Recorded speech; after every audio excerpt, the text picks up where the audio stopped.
예수님께서는 너희에게 새 계명을 준다 말씀하셨습니다.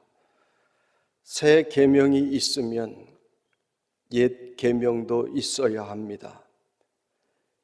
옛 계명은 우리가 잘 아는 대로 십계명입니다. 이 옛 계명도 하나님께서 주신 계명입니다. 모두가 잘 지켜야 하는 계명입니다.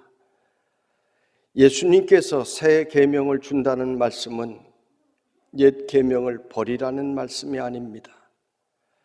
십계명은 모두 10계명으로 되어 있는데 위로 4개의 계명은 하나님께 대한 계명이고 아래로 6가지 계명은 인간 세상에서 지켜야 할 계명입니다. 하나님께서 이 계명을 주셨는데 왜 예수님은 내가 새 계명을 너희에게 준다 말씀하셨을까요? 예수님께서는 지금 율법을 없애시려는 것이 아니라 율법을 지키는 우리의 거듭난 모습을 요구하고 계시는 것입니다. 그래서 예수님께서는 내가 율법을 폐하러 온 것이 아니라 완성하러 왔다고 말씀하셨습니다. 바리새인들은 율법을 열심히 지켰습니다. 그런데 그 열심은 그릇된 열심이었습니다. 이들은 그 열심을 인하여 아버지 하나님의 뜻을 깨닫지 못하고 오히려 아버지의 마음을 아프게 했습니다. 하나님께서는 하나님의 자녀들이 서로 사랑하며 행복하게 살기를 원하셨는데 바리새인들은 서로를 갈랐습니다. 서로를 정죄하고 다른 사람들의 허물을 끄집어내었습니다. 세리와 창녀를 차별하였고 어렵게 살아가는 사람들, 이들은 율법의 세부 조항까지 다 지킬 수 없었기 때문에 이들을 율법을 지키지 않는 자라고 무시하고 차별했습니다. 대표적인 집단적 차별을 받은 사람들이 사마리아 사람들입니다. 사마리아는 원래 북왕국 이스라엘의 수도였습니다. 굉장히 번성했던 도시였습니다. 그런데 북왕국 이스라엘이 아시리아에게 멸망을 당하면서 10개의 지파가 이리저리 흩어지게 되었습니다. 이때 아시리아는 이스라엘 민족을 없애버리려고 많은 사람들을 내쫓고 또 이방인들을 그곳에 강제로 이주시켜 혼혈을 만들었습니다. 그래서 이방인들과 유대인들과 결혼하고 다른 민족들과 피가 섞이게 되었습니다. 이후에 남왕국 유다도 바빌로니아에게 멸망당하여 노예로 끌려갔으나 하나님의 기적적인 은혜로 그들은 노예 생활에서 돌아와 예루살렘 성전을 재건하게 됩니다.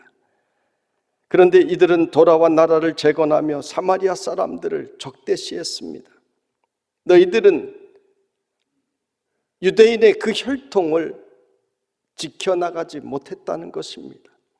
그래서 사마리아 사람들에게는 예루살렘 성전에 들어와 예배도 드리지 못하게 하였고 이들은 장차 지옥의 불쏘시개로 쓰여질 것이라고 자기 동족들을 멸시하고 차별했습니다.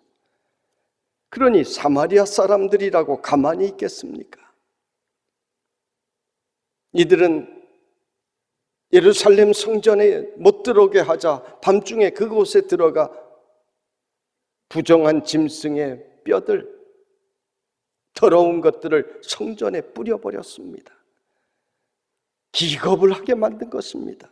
그리고 자기들이 예배드릴 성전을 따로 짓습니다.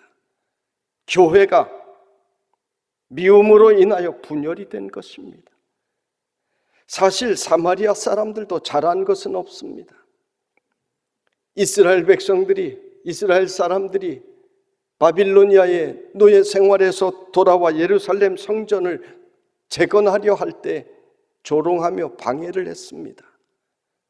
이들이 함께 했더라면 얼마나 좋았겠습니까?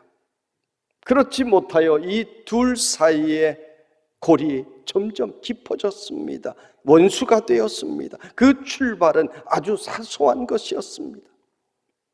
이들 간에 사랑이 있었다면 사마리아 사람들은 바빌로니아에서 포로로 돌아온 동족들에게 당신들 노예 생활하느라 얼마나 고생 많으셨냐고, 정착할 동안에 우리 같이 함께 먹고 살자고, 하나님 함께 섬기며 살자고 이렇게 받아들였으면 얼마나 좋았겠습니까? 그런데 이들은 돌아온 이스라엘 사람들에게 주도권을 빼앗기지 않기 위해서 정착하고 있던 이들이 방해를 했습니다. 바빌로니아에서 돌아온 이스라엘 백성들도 사마리아 사람들을 향하여 당신들 이곳에서 아시리아에 얼마나 고통이 심했느냐고, 살아있어 주어서 고맙다고 서로 부둥켜 안고 울어주었으면 같은 민족끼리 얼마나 좋았겠습니까? 처음은 아주 사소한 것이었습니다. 이들 가운데 사랑이 없어서입니다. 우리가 서로 생각이 다르다든지 다른 조직에 있을지라도 서로 사랑하면 문제가 되지 않습니다. 예수님께서는 이스라엘이나 유대나 다 하나님의 자녀이므로 다 사랑하셨습니다. 예수님은 부자도 사랑하셨고 가난한 자도 사랑하셨습니다. 예수님은 세리나 창녀나 질병에 걸린 자나 귀신 들린 자들까지도 사랑하셨습니다. 그래서 그들을 늘 찾아가셨습니다. 아버지의 마음으로 보니 그들이 더 불쌍하잖아요. 이스라엘 백성들과 사마리아 사람들 간에는 이념의 골이 깊어지면서 서로 사랑해야 할 사람들이 사랑은 사라지고 미움만이 남게 되었습니다. 예수님께서는 유대인이면서 이스라엘과 사마리아의 간격을 없애시기 위하여 애를 쓰셨습니다. 그래서 미움을 받으셨습니다.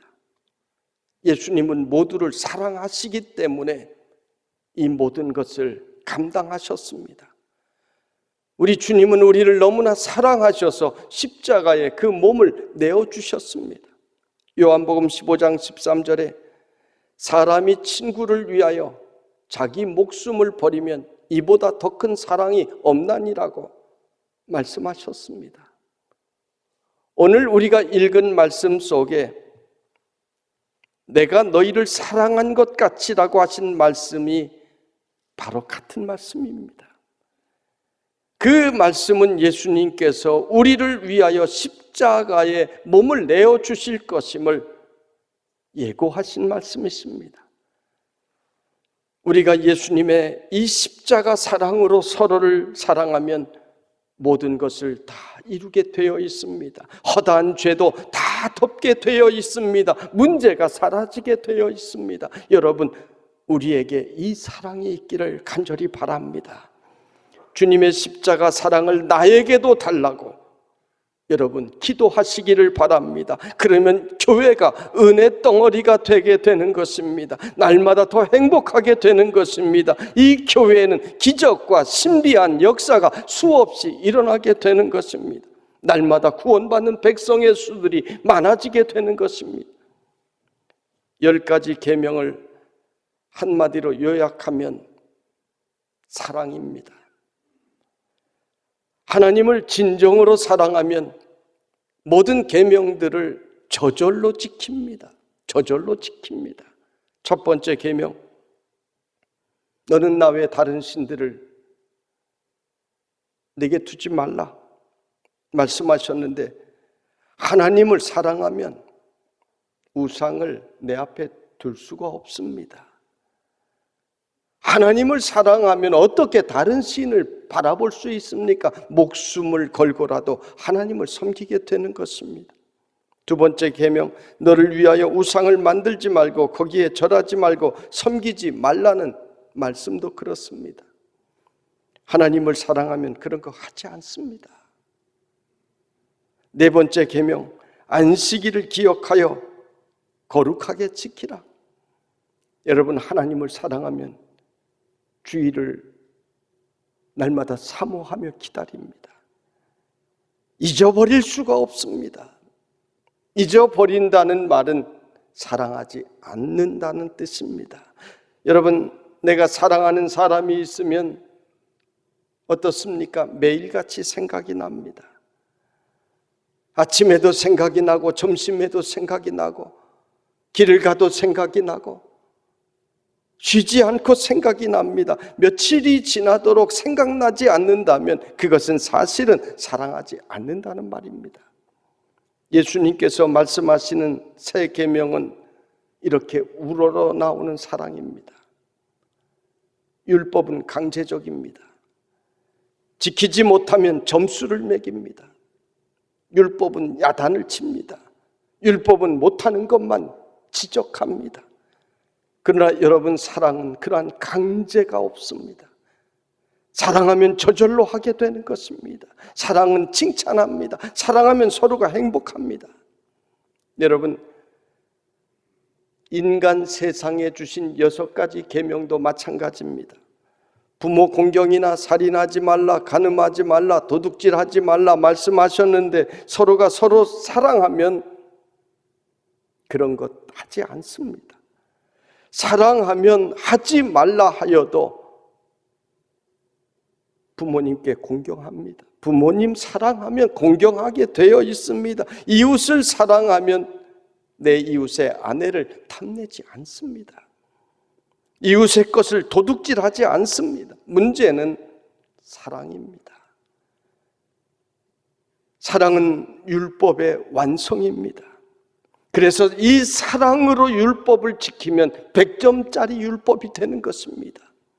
사랑은 놀라운 이처럼 힘이 있습니다. 고린도전서 13장은 유명한 사랑장입니다. 다소 긴 말씀이지만 너무 귀한 말씀이기에 우리가 1절부터 8절까지 함께 읽겠습니다. 내가 사람의 방언과 천사의 말을 할지라도 사랑이 없으면 소리나는 구리와 울리는 꽹과리가 되고, 내가 예언하는 능력이 있어 모든 비밀과 모든 지식을 알고 또 산을 옮길 만한 모든 믿음이 있을지라도 사랑이 없으면 내가 아무것도 아니요 내가 내게 있는 모든 것으로 구제하고 내 몸을 불사르게 내줄지라도 사랑이 없으면 내게 아무 유익이 없느니라.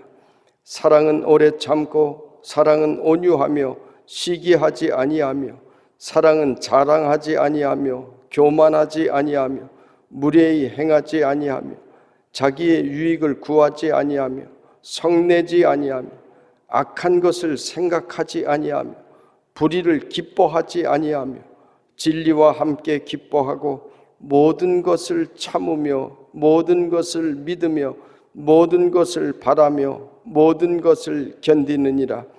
사랑은 언제까지나 떨어지지 아니하되 예언도 패하고 방언도 그치고 지식도 패하리라. 아멘. 사랑에 대하여 너무나 귀한 말씀입니다. 내가 사람의 방언과 천사의 말을 할지라도, 내가 사도행전 2장에 나오는 각 나라의 방언을 큰 은사를 받아 거침없이 말할 수가 있을지라도, 혹은 내 입에서 나오는 말이 천사의 말처럼 그렇게 능력 있는 말이 나올지라도 사랑 없이 하면 그거 찢어지는 소리 나는 구리나 시끄러운 꽹과리 소리와 다를 바 없다 하는 말씀입니다. 심지어 내 재산을 다 팔아 이웃에게 구제하고 내 몸을 이웃을 위하여 불사르게 내어줄지라도 사랑 없이 하면 그거 유익이 없다 하는 말씀입니다. 고린도전서 13장에 보면 사랑은 오래 참습니다. 옛날 어머니들이 시어머니의 구박 참 심하게 받고 남편에게도 구박당하고 매를 맞고 그러면서 눈물로 평생을 견디고 살아오신 것은 먹고 살기 위해서가 아니라 사실 자식들 사랑하기 때문이었습니다.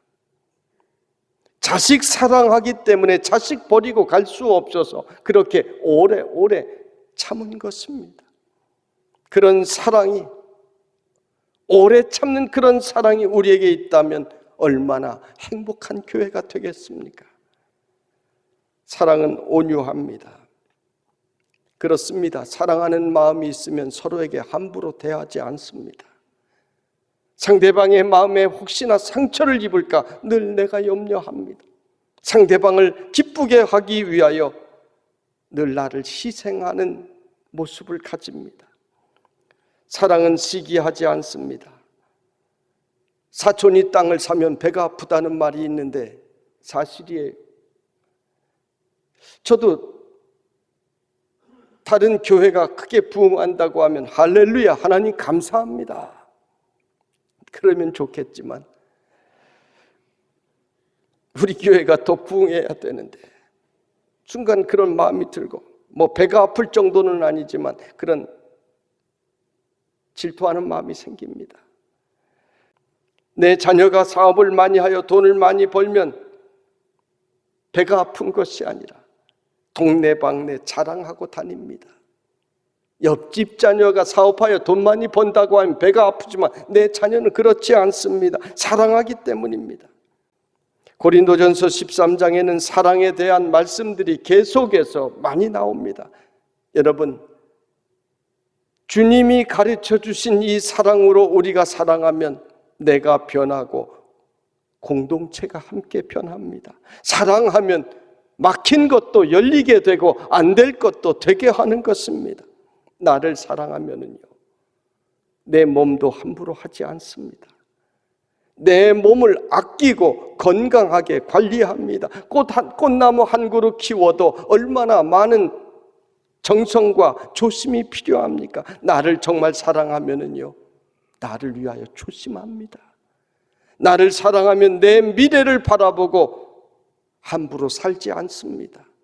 내가 행복해지도록 미래를 준비하며 살아가는 것입니다. 나를 사랑하면은요, 내 마음이 상하지 않도록 내 마음을 늘 보호를 합니다. 그리고 진짜 나를 사랑하면 내 영원히 살아갈 하나님의 나라를 위하여 바라보고 매일같이 준비하며 살아가는 것입니다. 가정을 사랑하면 어떻습니까? 가정을 위해 노력합니다. 내 자녀들을 위하여 아끼지 않고 투자합니다. 가정을 사랑하면 남편과 아내가 함께 행복해지기 위하여 시간을 많이 쓰고 물질을 그런 곳에 씁니다. 헛된 곳 찾아다니고 허비하지 않습니다. 사랑하면 그렇습니다. 회사를 사랑하면 회사의 미래를 아끼고 물건도 아낍니다. 여러분, 주인과 직원을 구별하는 가장 쉬운 방법이 뭔지 아십니까? 주인은 전기불을 끄고 다니고 직원은 전기불 켜져 있어도 그냥 지나갑니다. 내 컴퓨터가 아니라고 생각하면 직장에서 퇴근할 때에도 컴퓨터 켜놓고 퇴근합니다. 망가지든 오래 못 쓰든 그것은 내 관심이 아니기 때문입니다. 그러나 집에 가서는 작은 불 하나 켜놓고 그냥 자는 법도 없습니다. 모든 것이 사랑에서 나오는 것입니다. 회사를 사랑해도 그렇고 교회를 사랑해도 그렇습니다. 교회를 사랑하면 교회가 잘 되는 것을 너무나 기뻐합니다. 오늘날 한국 교회가, 세계 교회가 어려움을 겪고 있는 이유는 이 교회의 사랑의 능력이 사라지고 있기 때문인 것입니다. 예수님께서는 율법의 조항을 지키는 것이 아니라 우리에게 진정한 사랑을 요구하셨습니다. 하나님 사랑하고 이웃 사랑하면 저절로 율법을 지키는 것이기 때문입니다. 여러분, 하나님을 사랑하십니까? 여러분의 이웃을 사랑하십니까? 사랑하면 모든 것을 다 이루게 되는 것입니다. 다른 것이 좀 모자라도 괜찮습니다. 하나님께서는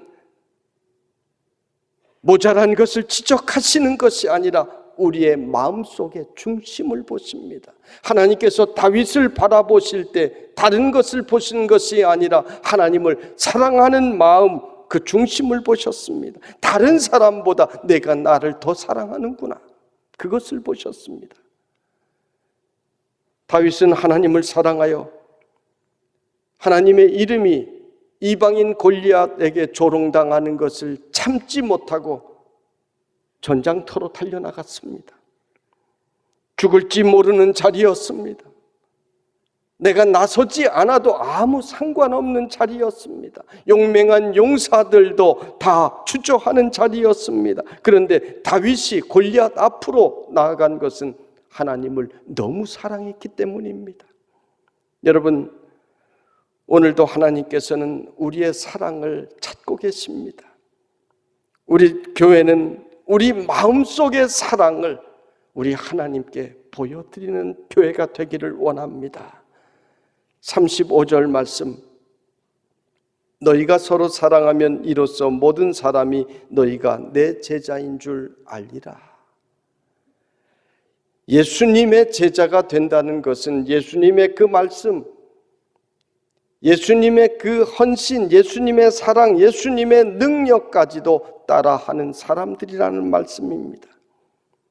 세상 사람들이 우리가 예수님 따라가는 사람들이라고 하는 것을 우리의 사랑을 통해서 안다는 말씀입니다. 예수님은 우리를 사랑하시기 때문에 이 땅에 찾아오셨고, 사랑하시기 때문에 병자들을 고쳐주셨고, 사랑하시기 때문에 교회를 새롭게 하셨습니다. 그리고 우리를 사랑하시기 때문에 우리를 기다리시고 계신다고 하셨습니다. 예수님께서는 12 제자를 파송하시며 너희도 땅끝까지 가서 세례를 주고 내 제자를 삼으라고 하셨습니다. 12 제자는 예수님의 이 사랑을 가지고 온 세상으로 나갔습니다. 하나님 사랑, 이웃 사랑을 가지고 세상을 변화시키셨습니다. 다른 것이 아닙니다. 사랑으로 한 것입니다. 하나님을 너무나 사랑하기 때문에 나의 몸까지 하나님을 위하여 바쳤습니다. 이웃을 사랑하기 때문에 내 이웃이 구원받는 것을 위하여 나의 삶을 다 헌신했습니다. 그 사랑의 행렬이 이어지고 이어져서 오늘 여러분에게까지 이어진 것입니다. 미워하는 자는 어둠에 속한 자라고 요한 1서는 말씀합니다. 미워하는 자는 그 마음의 눈이 캄캄하게 감기는 것입니다. 그래서 어둠 속에 행하게 되는 것입니다. 그러나 사랑하는 자는 천국을 소유하는 자가 되는 것입니다. 우리 도림교회 로고는 예수님 따라 사는 사람들입니다. 우리 모두가 그 예수님의 사랑을 따라서 살아가는 성도님들이 되기를 원합니다. 그래서 하나님 사랑하고 이웃 사랑하여 우리의 모습을 통하여 예수님의 제자라는 모습이 드러나게 되는 우리 성도들이 되시기를 주님의 이름으로 축원합니다.